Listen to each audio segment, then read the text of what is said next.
Hello everyone, welcome to our Let's Play series of Torment, Tides of Numenera. This is Colonel RPG as usual, and I'm very happy that you chose to join me today next to this thing over here that talks to us and actually helped us last episode to open a cave that was over there.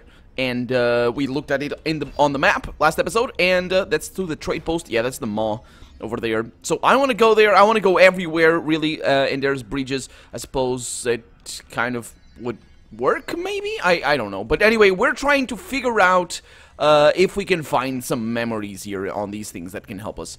Let's see what happens. Let's go on the crystals, I mean. Because the crystals are sort of sentient sort of things. I'm not really sure how they go. Okay, that one doesn't activate. 45 shins. Okay, it's got to be from the last... from the last merchant. And that's the way back up. Oh, not back up. Up. Just generally up. It's that over there. And 43 shins. Okay. Okay. Pretty good. Pretty good. Let's go into the cave. I suppose this is a new area or just a little just a little space. Oh, it's a new area. Oh my god, look at this. This reminds me of, you know, I don't think this reminds me of anything. Well, says Eritis. Yeah, I don't think it well, actually it does remind me a little bit. Those cubes, they actually reminded me of something, but I don't remember what either. I've been trying to think what this reminds me of. I've thought of the crystal caves in Dark Souls. That kind of reminds me of that. I've thought of also the crystal caves in Ars Fatalis. There's a place like this, kind of like this in Pillars of Eternity, but not really. There's some things that kind of resemble a country in Tyranny as well. Recently, just from those two games, but it's the crystals. I can't put it down to what it reminds me of. Also, Morrowind has a few crystals like this in some caves, but it's not the same. It's not the same. I just don't know. I don't remember what it reminds me of. Okay, we have more of this. That's okay. It's all good. We're well rested, though. I think quite literally. Not that I can see. No, we're not well rested. Okay. This place makes a lot of noise. Is it very big? No, not very big. Okay, so it's just a small interior area. Why is it working like that, the fog of war? That's not common. Look at that. It should be... It's weird. Is it special to this area? It's gotta be. Oh, that's what's making noise. What do we have over here? Ooh. A bonded artifact, Tinker's Cap, +1 intellect edge, +1 damage per effort applied, +6 on, or to a maximum of 6 on esoteric attacks, and it drains your intellect pool, which is actually really good. I think I have a similar one. Let's see, +15% lower on mystical attacks, +2 damage, mystical tasks, +2 intellect pool, +1 damage app. Okay, so this is the kind of. This thing, the Pellucid Wrap that we bought, actually, is kind of a little bit like the Tinker's Cap over here. Did I say Tinker's before? But I prefer this one instead because the edge is more important. And because I have an enormous pool and it's fine. I don't need it. I think I could give this one to somebody else, though. It just removes their intellect edge. Could be Tibir, suppose. I mean, I don't get the downside here, do I? Tibir, are you using... No, he's not. I don't think he actually can use any of these. But I think he doesn't mind having minus edge. Yeah, because he doesn't have minus edge, so yeah. It doesn't have edge, I should say. So it's got a little bit of intellect there.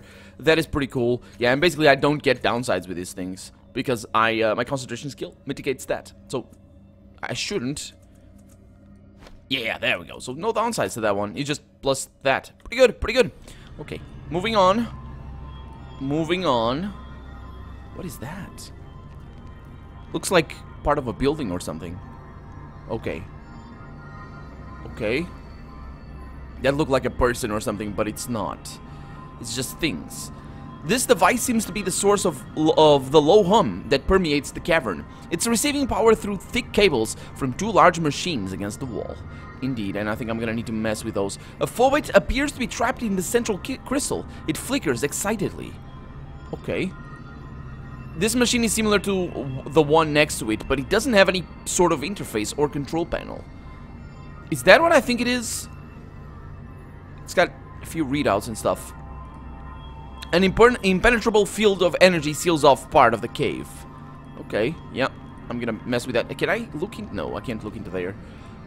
So let's not mess with that thing down there. Let's first see what this is. This is the thing that powers that. I suppose it's a prison. Let's see. All the cables in the room connect to this bulky machine and its twin. They generate a low rumble that you can feel in your feet. As you approach, a screen lights up. A strange maze-like rune flashes angrily in the center of the screen. 3 other glyphs revolve slowly around it, or revolve slowly around it, in an elliptical orbit. A bolt of lightning, a set of parallel lines, and a circle. I can just go ahead and destroy the machine. I'm not going to do that. I don't think I have any clues for this. So I have the flashing maze-like rune, the glyph that looks like a bolt of lightning, the glyph of parallel lines. Okay, so I guess I understand what that is. Let's touch that. An image appears of the pod in the far corner of the room. The image of the pod is dim. A circular symbol sits next to the image. Is this like a sequence? Okay. Let's step away from the machine. What I figured is this would be the parallel lines. Then we have the circular... Did I just look into touching the correct ones? Press the dim circular symbol. Let's see what happens. Both the symbol and the pod light up on the screen. The circular symbol pulses in time with odd symbols that match into the image of the pod itself. In the far corner of the room, new noises indicate that the pod is now receiving power. Okay. Is circle power? And this is the parallel lines? The pod? Huh. Well, let's find out. Rings of energy pulse around the stasis pod. There appears to be nothing inside, but a control interface hovers a few centimeters off the surface at one end of the pod. Surprisingly, the words on the interface are written in the truth, and you can understand them. There are several options, but most of them are deemed out. The only 2 functioning options are check status and access data. Okay, let's check status first. A picture of the pod appears. The lead on the image is closed and flashing red. Several other places on the image of the pod flash red as well. The text says, stasis pod empty. Error. Self-diagnostic failed. Cannot open stasis pod. Primary functions offline. Data integrity 67%. Okay, well, let's see what that data is all about. A list of records appears. Several of them are crossed out with the word corrupted next to the name. Most of the functioning records are mundane, like system integrity results or lists of lab equipment. But there are a number of functioning data recorded labels. Experiment notes, it says. It's a shame that I can't access the corrupted data with my knowledge of amazingness. Because usually when files are corrupted, that actually doesn't mean that pretty much anything. You can still access them.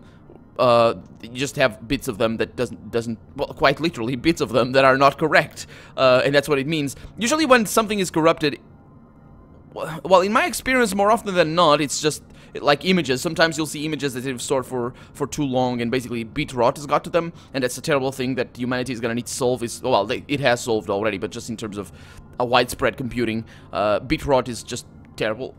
Yeah, basically old images sometimes get like halfway through they lose a color or something, like they get all weird, and that's bit rot, and those are corrupted images. That's literally what they are. But usually what happens when the computer says something is corrupted, it's just that the header for the file is broken. So what the header is basically to tell the computer what kind of file it is and how it should read it and all that sort of stuff. And if that is missing, doesn't mean the data is missing, just means that the computer doesn't know how to automatically read it. But you can still manually read it if you know how to. But yeah, we have a bunch of experiments here. Well, let's start with the first one. I don't really see any reason to start with any other one. But yeah, an unfamiliar male voice reverberates throughout the room. Why would it be familiar? Anyway, excuse me. Preliminary investigations suggest, that Mazov was correct. The crystals of the Ascension bear the properties we require to complete the resonance chamber. The amulet proved invaluable in reaching this place and may have other uses besides, so it will be some time before I can return it to Dracogen. Much more experimentation is required before I can know for certain whether the Ascension holds what I seek. Okay, so this has gotta be either a cast-off or actually the first cast-off. Excuse the hiccup. Second experiment note. The secretions of the crystal vor are one of the few... Oh, that's the terrible creature that eats things. Oh, this is the crystal vor. It's gotta be. Yeah, when we entered here, the phobit that we talked to, the mother of all phobits, she told us, or it told us, that there was something, or showed us that there was something that ate the crystals outside in here, and I'm not really sure what it is. So that's gotta be this thing. So that its secretions are one of the few substances I've found that can eat through the living crystal of the Ascension. I have had several larvae brought here for that purpose. Dracogen exudes patience with regard to the amulet, but I have dealt with other Dracogens before. You will only remain patient for so long before he... Oh, other Dracogens. For so long before he decides I have cheated him. No matter, I fear the sorrow more than I fear them. Yeah, it's gotta be a cast-off. Third experiment note. I have several experiments running simultaneously while I wait for the crystal to grow.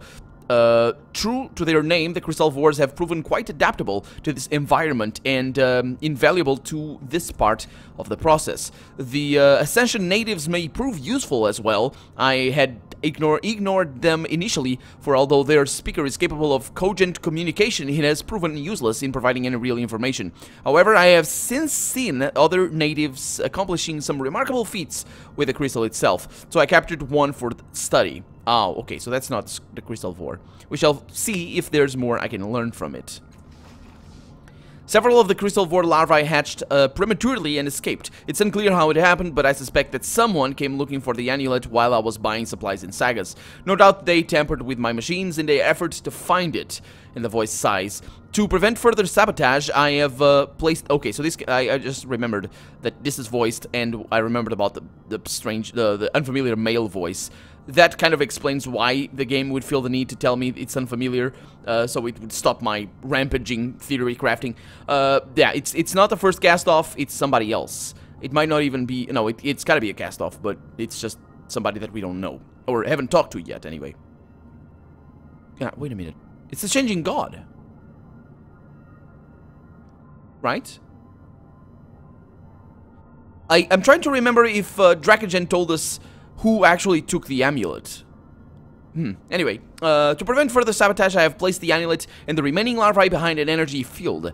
The power generator can open the field, but it now requires a passcode sequence to ensure there is no further tampering. I am not foolish enough to record that sequence here, but should something happen to me such that I forget, the 3 geodesics through the berry center are the key. Sure. The voice says nothing more. If it was supposed to be a hint, its meaning isn't clear. You don't say that, yeah. Perhaps it would make sense, excuse me. It would make more sense when looking at power generator itself. So, yeah, it's the 3 geodesics, which means excuse me. Man, I'm sorry. But the geode, or a geode, basically, a geode is a ball. So geodesics could be in just a circle. The 3 circles through the berry center are the key. We'll see. When looking at the power generator, actually I should write it down, shouldn't I? Because I mean, I don't trust the game to tell me this. It hasn't been a hand-holding, which is good. It's really good, but geodesics. I should write it down. Oh my god. Through Berry Center, whatever that is. Kind of sounds like Baby Center, but and it kind of reminded me of this machine up here, like that was some sort of baby crib or something, but well, it might well be, but anyway. 5th experiment note. The escaped crystal vores are growing and breathing. They now constitute a serious threat to my work. I've built a device to emit sound waves at a very specific frequency, lulling the creatures into dormancy. So far, it appears to be an effective countermeasure.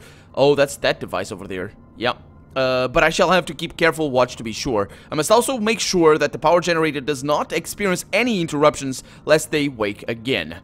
Yeah, I don't want to destroy this place, so let's not break that thing. The voice speaks between ragged breaths. This will be my last entry. Well, it isn't. Dracogen's patience has worn thin, as I knew it would. His agents are outside and will no doubt break through my defenses momentarily. If they do... That's not the correct way of using momentarily. Momentarily doesn't mean in a moment. Momentarily means temporarily. presently means in a moment. Anyway, if they do, I will have to abandon this body. I don't know when I'll be able to return, but I am. And the voice cuts off. There is no more to this entry. But there's another one. There's a 7th entry. The voice on this entry is the same as the other entries, but it has none of the confidence from before. Oh, it's the cast-off. I don't know what's happening. I woke in this cave, yeah, surrounded by angry men demanding something called an amulet. I don't know what it is, but they attacked me. I didn't know what to do, so I fought back. I killed them. The blood, it's everywhere. Some of it's mine, but most of it... I found these notes afterwards, when I was trying to figure out what was happening to me. I couldn't figure out how to retrieve the amulet, but those men were sent by someone called Dracogen. I don't know what any of this means. I'm going to find out, and I'm leaving this message in case I don't make it back. I don't know who will listen, but, well, I figured I should leave something of me in here. Somewhere, in any case, in case I don't get very far. Yeah. I don't think you got very far. But, It's interesting that the guys working for Dracogen actually attacked him. This is quite similar to Sally Mary's thugs that attacked me when I became a cast-off at the beginning of the game. And I kind of wanted to kill her, so... but then it turned out that she didn't... This is weird. Anyway, let's close the list of records here. Well, that's that, I guess. So, let's try and figure out... Yeah, we can't do anything. Let's try and figure out what the geodesicles are. Oh, great. The machine continues to rumble softly. As you approach, the screen lights up again. A maze-like rune flashes angrily in the center of the screen, with 3 glyphs, excuse the hiccup, revolving around slowly.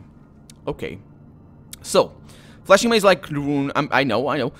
Flashing maze-like rune, then we have the glyph that looks like a bolt of lightning, and then a glyph of parallel lines, and the circular glyph. That, I don't really understand, but let's try to figure out the key to unlocking the force field based on the clue from the experiment notes. Okay, so it's a check. The 3 geodesics through the barycenter are the key. Watching the glyphs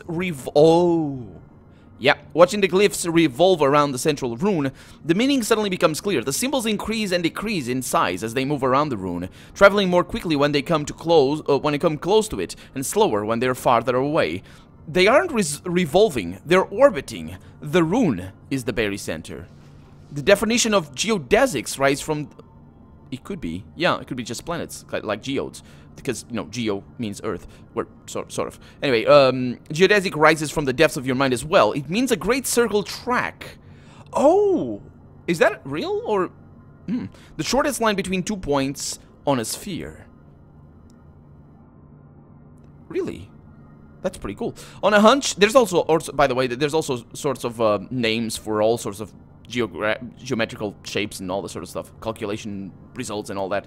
On a hunch, you draw a line from each of the 3 symbols to the others, curving the line through the rune in the center. The symbols stop orbiting. Lines appear where your fingers drag across the interface. Soon you have 3 curved lines connecting each of the symbols. 3 geodesics through the same barycenter. The interface disappears, replaced by an image of some kind of field projector. Triumphant, you cut the power to the projector. Across the cavern, the force field deactivates. Don't disable that! Okay, we're good. So this thing doesn't actually work for anything. Let it be there. It's excited, but I'm not gonna free you, mate. Also, that's the weakest password ever. A 2-year-old kid with fingers would be able to solve that. But actually, speaking of which... can I do anything else over here? I can still touch the other things I want to touch. I want to touch all of that, but first let's get the amulet and see if things happen because of that. So what do we have over here? We got a machine that looks like a head. Oh my, it's got eyes. I know it's not eyes. Anyway, nestled among the crystal formation is a steel pod. Cables pass in and out of the pod, glowing with energy. As soon as you're within arm's reach, a shining interface materializes in the air between you and the pod. There are a few strange symbols arranged in a circle around a filigree pentagon, similar to the tattoo on your head.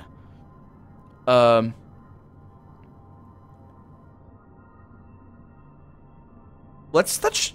This is a very weird thing, but let's touch my own tattoo to the center of symbol. What the heck? Oh, we just got it! As you draw closer, the filigree pentagon glows more brightly. Your head becomes warm, but not uncomfortably so. When it touches the light, you feel a small amount of energy flow out from you. The cables on the pod pulse quickly, and the top of the chamber opens with a hiss. The only item inside is a hyaline circlet, as black as the sky behind the stars. The magmatic amulet. You remove it from the pod and take it with you. And there it is.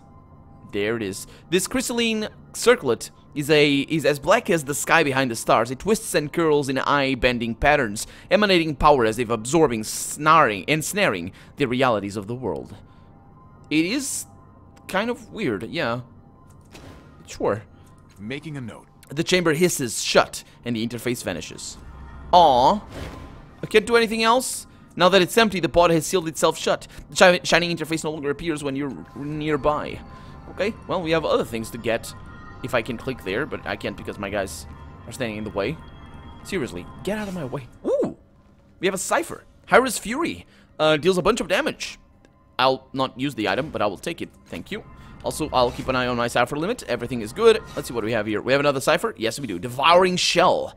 Confers... Oh, that's a lot. 20 armor. Man. This smooth oval dome resembles a large egg, sliced lengthwise. It's still... Yeah, its silky but unyielding surface is marred with by an irregular crack running most of its length, into which have been wedged many tiny crystalline pods, or rods, actually. It emits a faint sickly sweet odor, and a slight shimmer envelops the rods, like the air over a fire. That's interesting. I like to imagine what it actually looks like in person. Okay, we got a few things over here, and that's for you. You take that, and you can take that one as well. So he's got a lot of stuff to carry. And I think we are just gonna mess around with this machine and see if we break stuff. Hopefully not, actually. But if I can do something like that. So I'm thinking the circular glyph is... Oh, wait a minute. It's the power. It's this thing. So the... glyph of parallel lines is that thing, and then we have the glyph that looks like a lightning bolt. It should be that one, and the maze-like is this thing, right? The picture appears, it looks like a technical schematic of the device behind you. At the center of the room, at the center of the room, the source of the low hum. Vertical lines of runes appear next to the schematic, but you can't read them. Let's try to decipher the runes. Seems pretty simple. With all of my edge, I'm never gonna need to spend intellect again. Although you can't read the runes, the gist of the message becomes clear. It's a warning about the device with the two crystals at the center of the chamber. The device has deteriorated to an unstable state, and any fluctuation in power is likely to result in an interruption in function. The runes do not say what will happen if the device ceases to function, or if they do, you cannot decipher it. Okay, so can I disable parallel lines... and let's touch the circular symbol. Both the symbol and the pod dim. The matching symbols disappear in the far corner of the room. Okay, so this disables. Yeah, that's what I wanted to do because I don't want to overcharge this thing. So we have the maze-like is that thing. It kind of makes sense. And then the lightning bolt is this thing, I suppose. The rune and symbols disappear, replaced with an image depicting the bank of 3 large crystals to your right. Symbols flow into the image, showing that the device is currently receiving power from the machine before you. A circular symbol glows next to the image. Each time one of the symbols enters the image of the crystals, the circular symbol pulses brightly. Pressing it would likely cut the flow of power to the bank of crystals. Yep, I assume that would be the case. Touch the pulsing circular symbol. The circular symbol dims, and the symbols freeze in place, no longer marching into the image of the 3 crystals. To your right, lights on the bank of crystals fade. A phobit blinks and chirps within one of the large crystals, finally freed from its imprisonment. It zips around in the crystals, makes cheerful noises in your direction, then vanishes in a flash of light. He made the noises in my direction. He didn't actually move towards me and vanish as he moved. He was just thanking me, and then he went away. Let's, press the symbol again. Okay, I'm gonna disable it. There it is. Step away. Okay. Can't do anything. I actually was hoping that I could just get my hands in there and get some more stuff, but that's all good. That's all good. It's all perfect. So we free the phobit, didn't free the whatever the name of the guys are that are outside. I assume there's gonna be more of them inside. There's a... we got that already. Did we? What are these things? You see that? They're containers. Anyway, let's go outside. Back to the pretties. Oh yeah, this is what it reminded me of. That little container. This is what I was thinking of. And now I suppose I could talk to you. And maybe the phobia is gonna be there. Or maybe she's gonna know. Or it's gonna know. Let's see what happens. Hello? Is anybody there? Images of you flit across the facets of the crystalline structure. Apparently this is some sort of greeting. Well, that's interesting. Images of me as greeting. That's that, I guess. You feel 2 quick pulses through your body, and then it goes still. Okay. So I didn't... Oh, yeah, I operated these things. These are the bridges that connect the thing. Oh, why are you guys over here? Why are you guys not up here? It's much better to be up here. Up here is good. Up here is perfect. Not down there. Down there is terrible. But I'm gonna talk to these guys before I leave. I think they kind of want... They might want to stop me. Yeah. Wait a minute. That's only Doran. Where's the other guy? Oh... Things are gonna happen, guys. Things are gonna happen. But they're gonna have to wait for the next episode because we're out of time for the day. So I'm Colonel RPG, and this has been Torment, Tides of Numenera. I really hope you've enjoyed it, and I apologize again for my raspy voice every once in a while. And if you did enjoy it, go ahead and leave a comment down below. Leave a like as well while you're at it. But above all, thank you so much for watching, and I hope I'll see you next episode. Bye-bye.